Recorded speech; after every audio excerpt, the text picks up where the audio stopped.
when a new client walks through your door, what are the first things you're evaluating beyond the facts themselves? I'm evaluating how they will uh, um, appear before a judge or jury, whether they will be credible.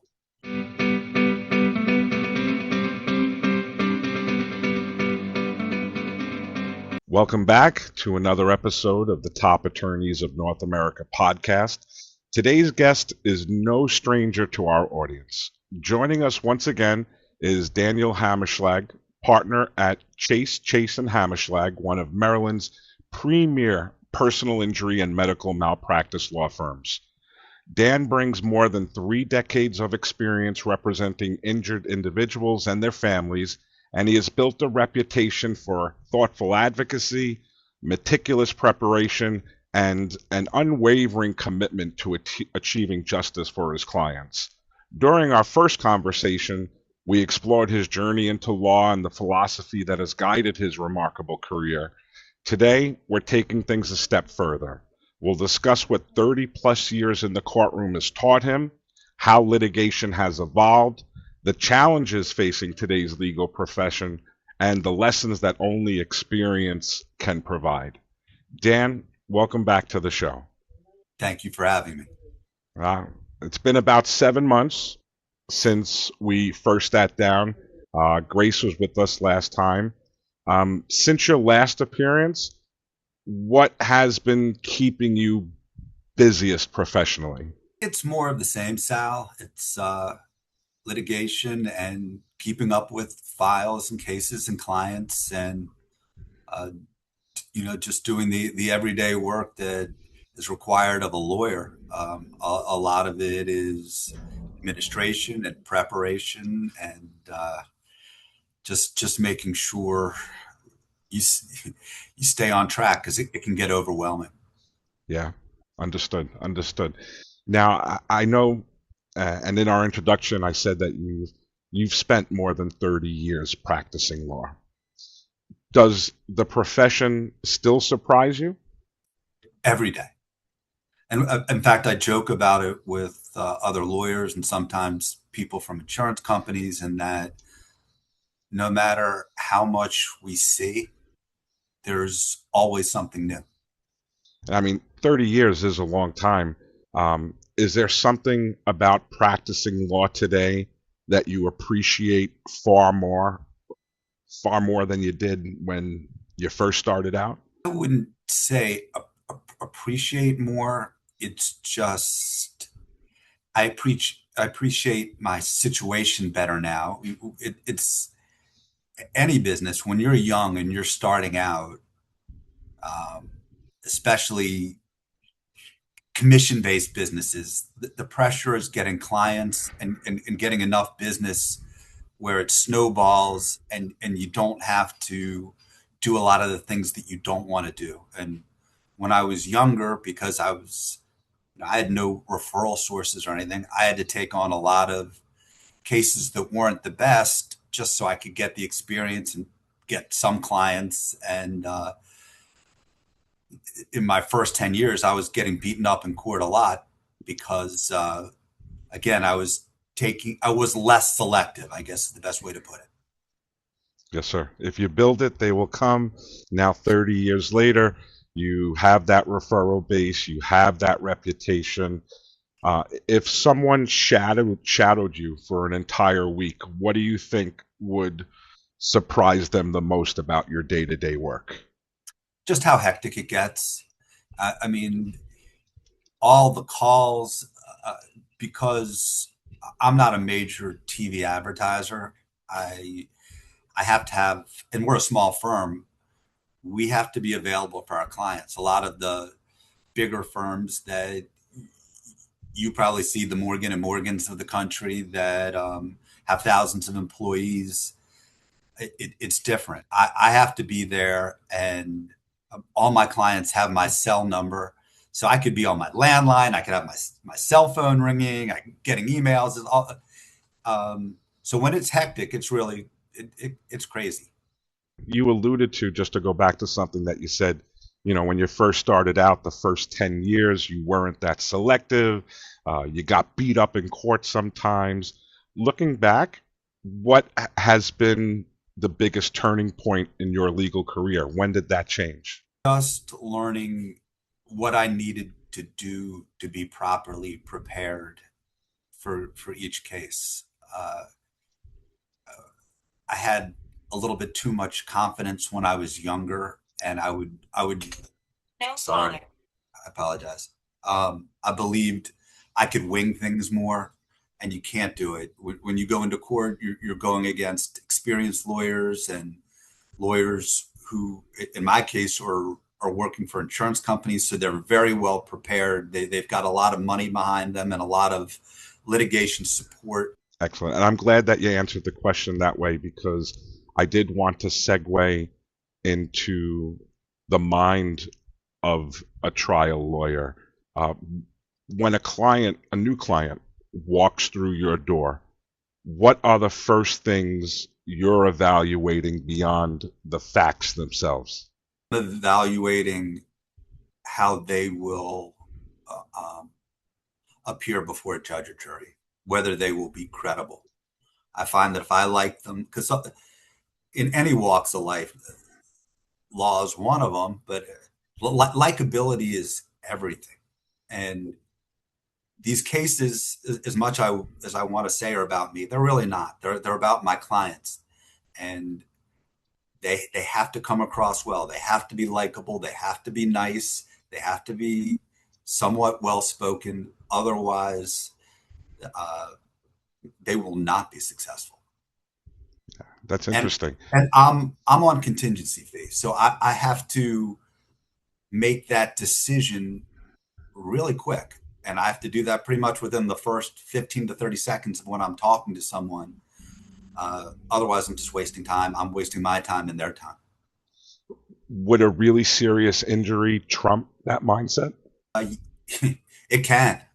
It certainly can because we're, we're all dealing with auto insurance policies, and everybody sees lawyer commercials where these huge $1 million judgments or decisions, but they're so rare and so few and far between because there's so few insurance policies, especially in Baltimore. Baltimore, there are a lot of people driving uninsured, but most of the people driving have 30, 60 policies.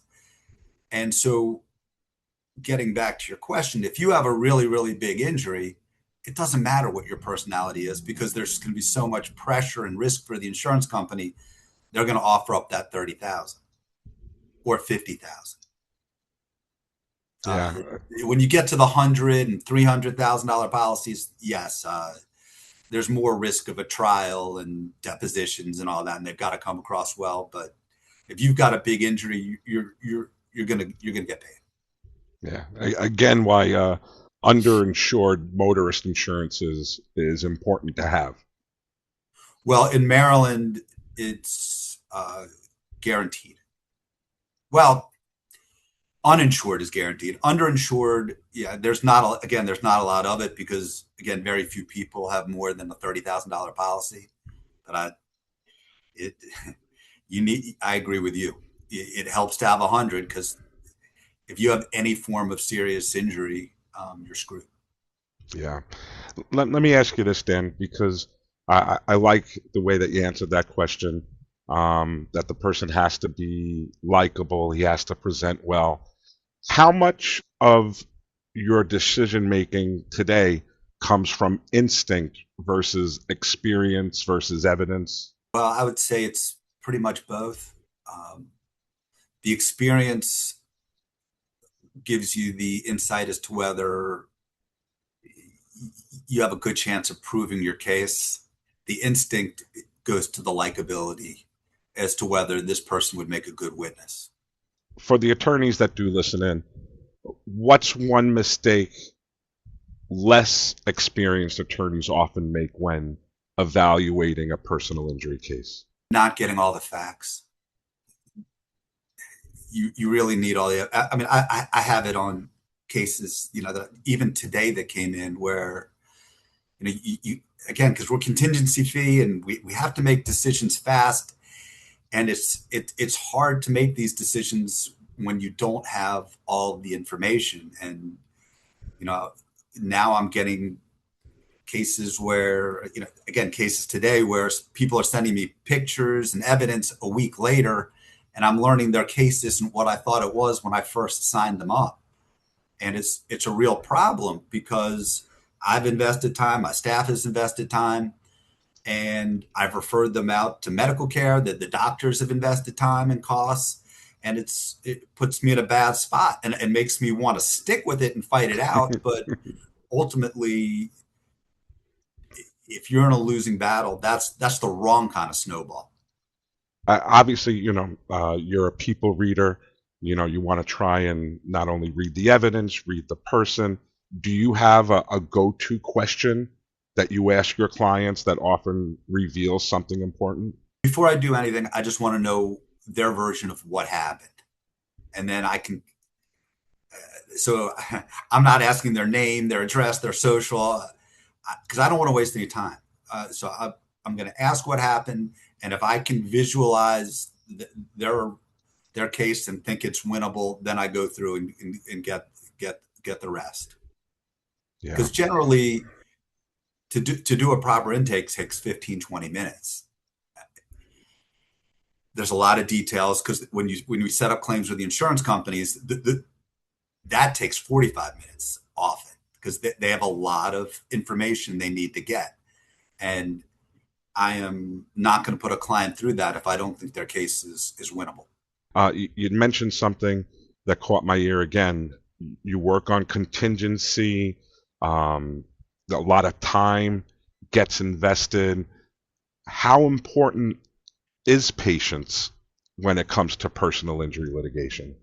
It's massive, especially in today's day and age where there's so much more lawyer-client contact. I've, again, because I give my cell phone out, I've got people calling me at all times of the day.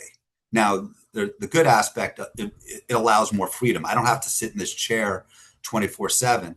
But the bad is, getting calls at 9 at night when I'm, sitting trying to watch a show with my kids and they want to ask questions. And, it pushes the patience factor, but you have to do it because accidents are very stressful and scary for people. And they're missing time from work. They've got injuries that aren't getting better. And so they're question, especially in this town. This town, people are broke. They can't afford their groceries. They can't afford their monthly payments, and these accidents really do affect them. Yeah, I don't think that's just unique to Baltimore, though, Dan. Yeah, it's pretty widespread across the country. I understand, but this city is extremely poor. Have you ever advised a client against pursuing a case even though they did want you to move forward? All the time. All the time. I mean, you see it a lot of times. A lot of times people feel like, let's say they're at a stop sign and they feel that they look both ways and they pulled out and then there was no car coming and they really feel that it's not their fault. I've got to explain to them, look, Boulevard rule is very strong in Maryland, and you cut off that person's right of way, at best, you're going to be viewed partly at fault. And I'm sure that many people think that lawsuits are won inside the courtroom. In reality, how much of the success happens long before trial? Times. I mean, most times you sort of know after depositions. And Yeah. I would say maybe 2 out of 10 cases we have to file suit on. Mm-hmm. And 1.5 of those 2 get settled after discovery. You just mentioned depositions. How do you prepare your clients for depositions so they feel confident without sounding rehearsed? The funny thing is you have to do rehearsals so they don't sound rehearsed. Yeah, so I go over everything with them.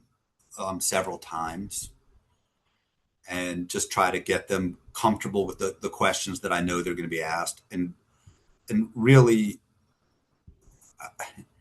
nobody expects you to remember everything or what kind of physical therapy you had 2 years ago, but you are judged on how you answer and how you come across. And again, the likability factor is everything. And what I try to get across to my clients is if if these lawyers like you, if they feel you're reasonable and representative, they're going to go back to their insurance company and say, I think we should just get rid of this. Whereas if you're combative and if you're not likable, they're going to want to dig their heels in and fight you. Is there a difference between telling a client's story and simply presenting evidence? I guess it all depends on the jury and I suppose you're talking about a closing argument where you're speaking to them and how this affected the client. This area is a interesting area in that you get different kinds of juries for Baltimore City versus Baltimore County versus Anne Arundel County, Montgomery County, and so you're preaching to different choirs. So there's things that I would say to a Baltimore City jury that I wouldn't say to a Baltimore County jury. Now, so the Baltimore City jury may love the bowling ball analogy, whereas if I was saying it to a much more conservative jury, I'd get like eyes rolling and yawns, and you have to use much more of an evidentiary approach. and I know that we keep talking about personal injury with regards to auto accidents, but you also practice medical malpractice as well. Yes, some, not as much, but we do some. It's two distinct fields. Medical malpractice cases often involve, incredibly complex science. How do you simplify complicated medical issues for juries if it does get that far? It's difficult, but you really have to walk the doctor through it. So, and the doctors are all experienced and they know how to explain things so that the juries understand. But it's not so much that it's when it's that technical, you don't want them to be bored. Luckily, when you're the plaintiff, you get to go first.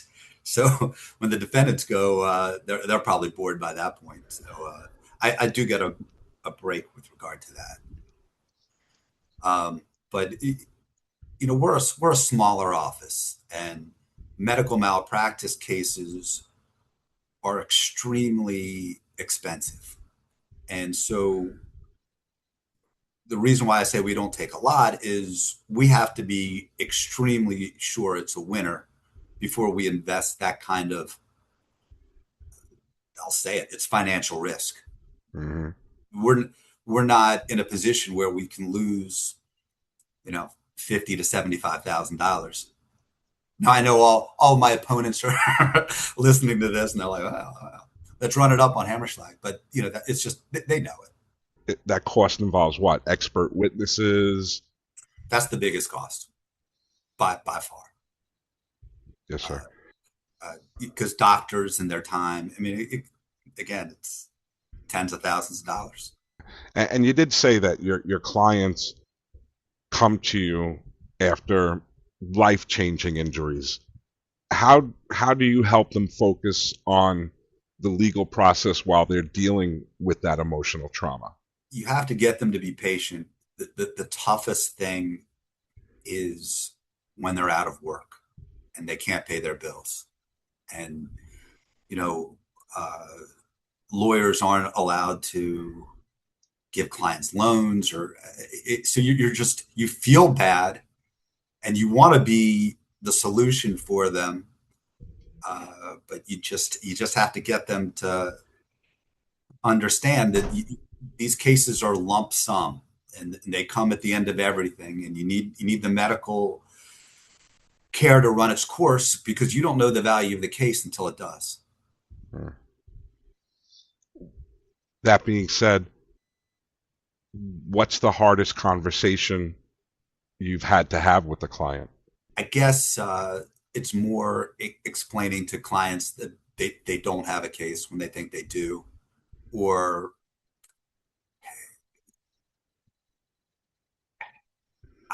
it's often in this town the cost of medical care. When I do the settlements, a lot of times they'll be angry about what has to be paid to the doctor. Because back in the day, back when I first started, um, before medical costs sort of escalated, in Maryland, there's a medical benefit called personal injury protection, and that's $2,500. And in the 90s and early 2000s, pretty much the doctors tailored their billing towards that PIP amount. And you never really saw bills that were too much over $2,500, $3,000. Now, 35 years later,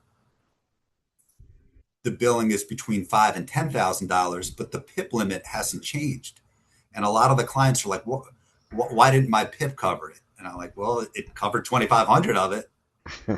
Um, and so that's the hard thing, because it's doctors, of course, are willing to work with you, but they don't want to take massive hits either. I think they should change that. They got to raise that PIP limit a little bit. Yeah, in New York, it's unlimited. I'm not sure how that all plays out, but in Maryland, it stayed at 2,500.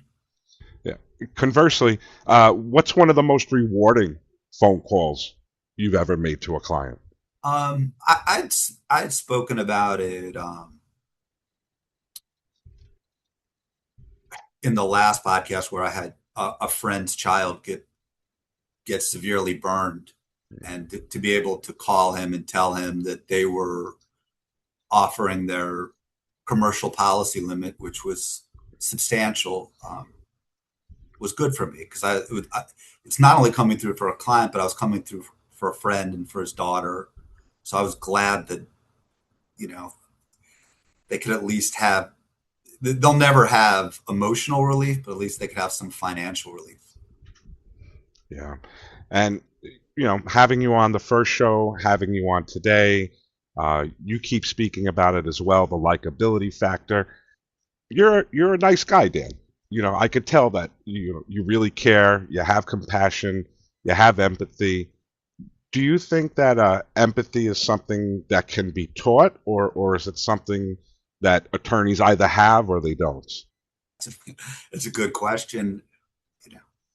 Nurture versus nature. It's gone on for forever. I don't know. I just again, when I started out, when I was younger and more impulsive, I was a little bit more hot-headed. I was definitely hot-headed with insurance companies, and I realized it's hard to survive when you're like that. One, it's unhealthy, and two, you can't burn bridges in life. Yeah. And it's a lot better when you're likable and you make friends, and people want to help you more if they like you. Yeah. And you're coming across the same people time and time again. And and nowadays there's also more power to the clients, between the internet and everything. They can press a button and find another lawyer in a second. No problem for them. So you have to be patient and nice with them as well, no matter whether you feel they're being unreasonable or they're ramping up your stress level, because it's the job that I and we have chosen. And if you want to stick with it, you have to find ways to pay the bills. And you pay the bills by having happy clients. Yeah. Yeah. And obviously, you've learned a lot, 30 plus years in the industry. You've learned a lot, by going to trial. You've learned a lot by presenting your cases, doing the research. Has there been anything that your clients taught you over the years? I think the the accumulation of representing so many, because it's been thousands. I've been working for 34 years, and let's say I average 300 uh, clients a year. You're talking maybe 10,000 people I've represented. Hmm. You definitely learn a lot from the experience of having to deal with different personalities, young people, old people, religious people. Uh, there's just a way you have to come across to them, so that the main thing is that they have to be able to trust you and believe in you. And if they don't, they will go somewhere else. So you have to project confidence, you have to project knowledge, you have to project compassion, like you said, and again, for the 90th time, likability. Yeah. So obviously, your leadership skills, um, it all translates into the outstanding reputation that your firm has been able to build. And again, it's been a long time that you dedicated to the industry. How do you maintain that culture of excellence year after year? Difficult, because when you get to a certain age and you've seen so much, you've done so much, it's very easy to burn out. And it's going on with my wife as well. She's been a senior account manager for Baltimore Magazine for 34 years. And it's just to have the same drive and the the sales quotas. And if you have a good month, it's always, what have you done for me lately, and what's next month's numbers. And it's a grind. And but it's also very rewarding when you help people out, when you get good settlements, when you get a judge who agrees with you and sides with you. You get certain rushes that you can't find in other professions. So um, I'm not just going to sit here and complain. There's been a lot of good, and that's what keeps you going, Excellent. as well as Excellent. having to pay bills and be responsible for two children. Love running up the tab. Yeah, understood. Understood. Um, do you see yourself, or has your role evolved as a mentor over the years? Do you have younger guys that come to you now? When we bring in law clerks, it's a lot of times over the summer. Then I've been a mentor towards the law clerks. The associates kind of do their own things, and they're often involved in different niches, different areas like estates and trusts, other parts of our office.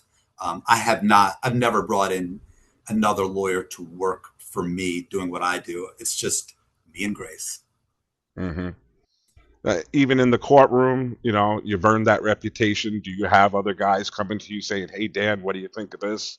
Or, what would you What do we when all you? do, all lawyers do, and there are lawyer message boards. And but I have friends who are even more experienced and better litigators than me. I have one friend that I drive him crazy. I'll because there's always stuff that comes up, and I'll call him 2 3 times a week, um, because he knows, and he'll have the answers that I'm looking for.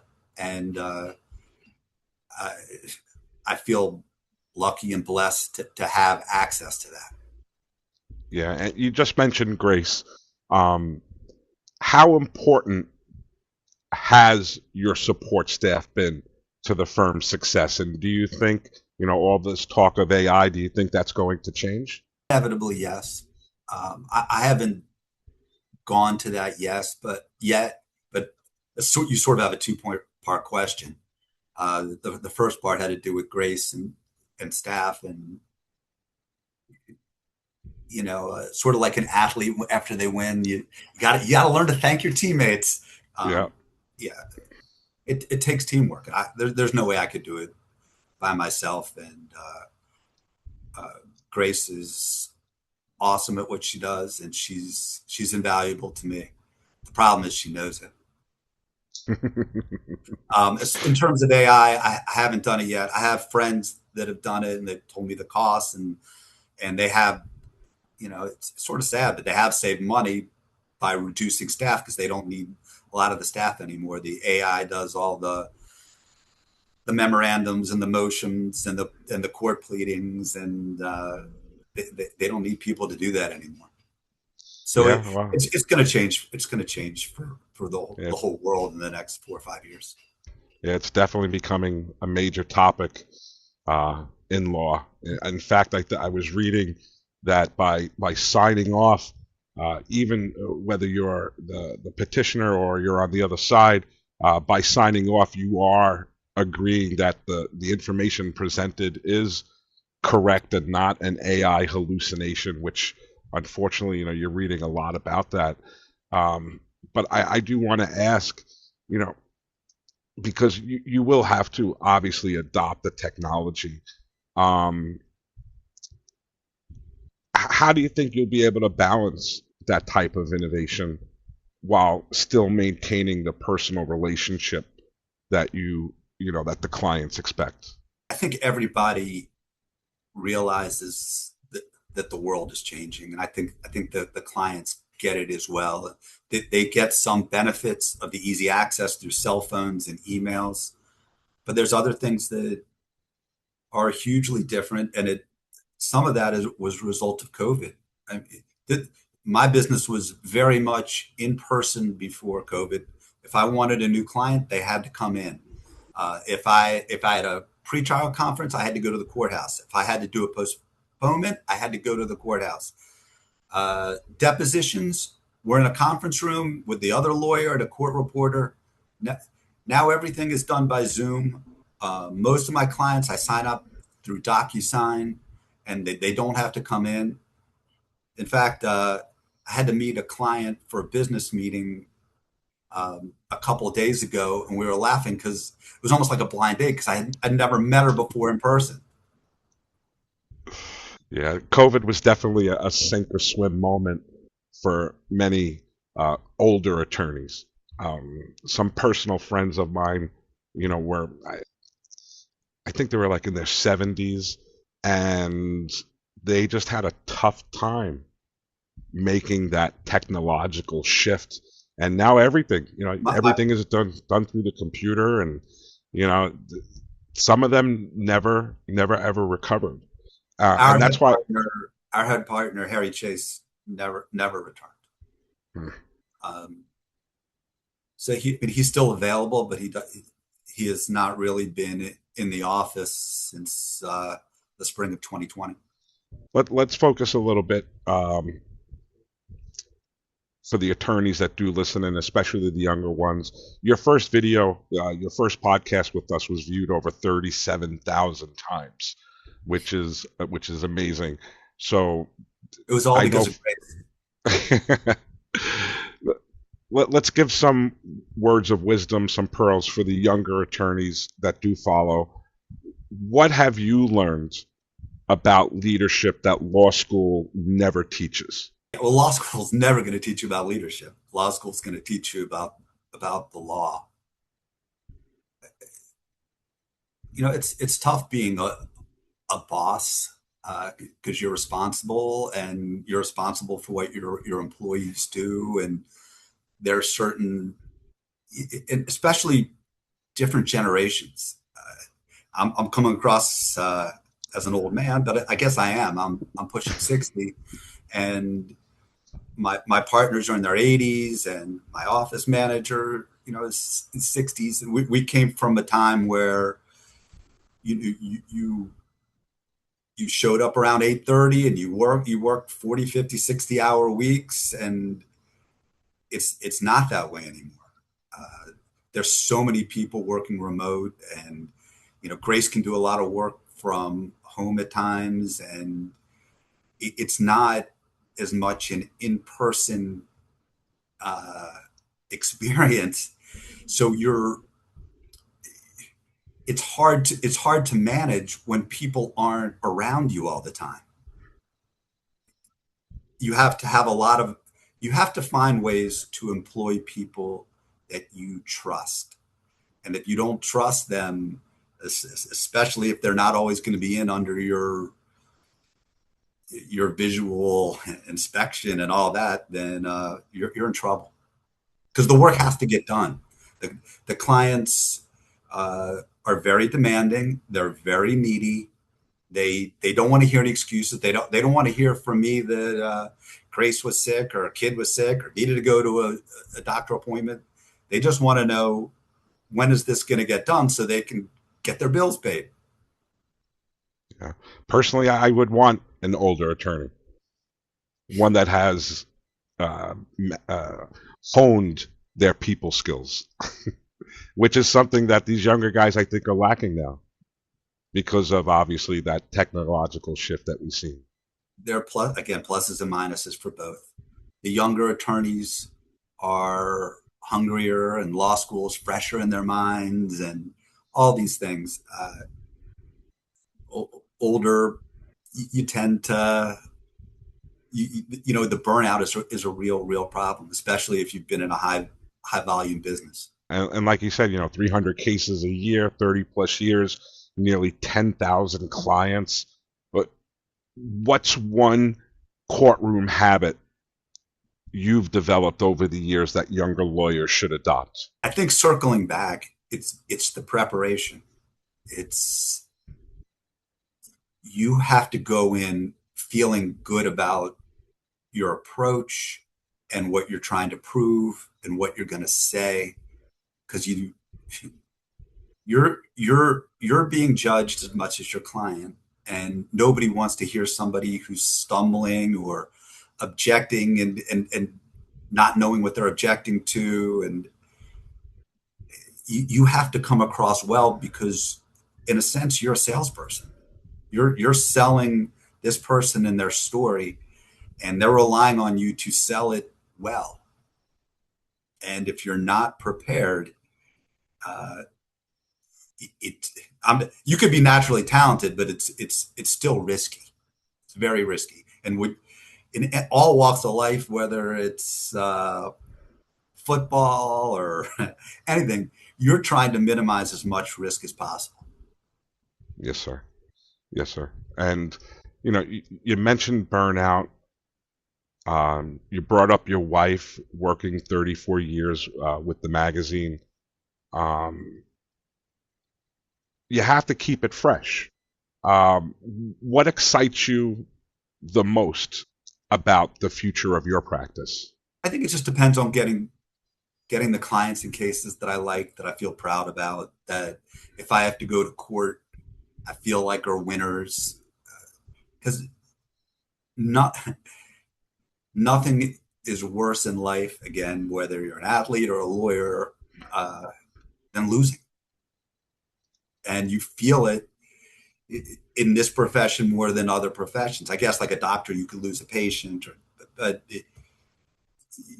when you have a court case, there is a decision, and that decision either goes for you or against you. So it's either euphoria or Monday morning quarterbacking where I can't sleep for a couple of nights because I keep thinking about I should have done this, I should have done that. Good.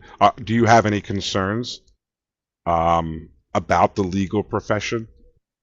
Do you have any worries about how it's going to evolve over the next decade or so? Wouldn't say, maybe concern's not the right word, excuse me, but there will be change, and AI is coming for all professions, and you wonder how advanced it can get and how needed lawyers will be. Uh, I think about it with accountants, whether how needed they'll be. If you can just press a few buttons and everything's taken care of for you with it, in preparing your taxes, and same thing with lawyers. Can people will people be able to represent themselves if what's going to do to law schools? Are you going to need law schools if you can just get your answer by asking AI? I do like a lot of your answers about winning, about being motivated. I believe in that as well. I watch a lot of motivational videos, and I heard one gambler, a professional gambler at the casino, say, "You're either a winner or you're a quitter." Uh, that being said, is there a goal you Well, still Kenny hope to Rogers said accomplish? you got to know when to fold up. So Very true. Very true. But again, is there because you obviously have your eye on the prize, and I appreciate that because you need that fire, or otherwise, why even bother coming into the office? So that being said, again, is there a goal you still hope to accomplish professionally? I just want to keep doing right by my clients. I don't have a singular goal or a monthly goal. Like maybe if I was a TV advertiser and I was expending $2 million a month, and then I'd be so focused on numbers, and I'd if I was spending 2 million, then I'd want to make 4 million, and I'd be under that kind of. But my overhead is kind of low, and it allows me to pick and choose the clients that come in. Um, So I don't have a goal of like a $10 million. I just want to keep doing right and keep doing well. Yes, sir. And I do see the drawings behind you. Are those by your children? No, those are that's from Grace's daughter. Okay. She's in third grade now, but she's been coming in here since she was 2, and so she drew all those for me, and I put them up on my wall proudly. What age range are your children? Much older. My daughter is 25, and my son is 23. Okay. Then I think this question is appropriate. After more than 3 decades of serving clients, you look great. You obviously have a lot more time in you. Uh, It's the beach tan. if your grandchildren someday ask, what kind of lawyer was Grandpa? What would you hope that they say about you? He was a successful attorney, uh, won a lot of cases for his clients, and provided uh, a very nice life for their parents. Perfect. Perfect. Finally, for someone that is in Maryland, the Baltimore area, who may need an experienced personal injury attorney like yourself, somebody that obviously has the desire, the will to win, the compassion that you have. What's the best way to contact you, your team? The phone number, the website. Phone number is 410-433-4100. My email is dvhammer@msn.com. Our law firm email is towerslaw@towerslaw.com. Noted. I'll make sure that I highlight that for our listeners again. And Dan, I have to say, uh, it's been a pleasure again having you back on the show. You're a great guy, Sal. I can talk to you all day long. You got a good smile, and you're a good person. So this is cool. I appreciate that. And I have to say, every conversation with you has reminded me that uh, the best attorneys don't simply know the law, they understand people. Obviously, you have a thoughtful approach to advocacy, decades of courtroom experience, your dedication, helping clients get through some of life's most difficult moments are exactly why I believe that you're recognized among the top personal injury attorneys in Maryland. So, Dan, really, my sincere thank you again for joining us once again and sharing not only your legal insight, but of course the wisdom that you've gained throughout your remarkable career. Thank you very much. It's cool, and it's also allows me to reflect a lot on a lot of stuff that I don't always think about. So I thank you. Thank you for listening to the Top Attorneys podcast. The Top Attorneys celebrates the achievements of leading attorneys across the nation. To be featured, send a message or visit www.topattorneys.us.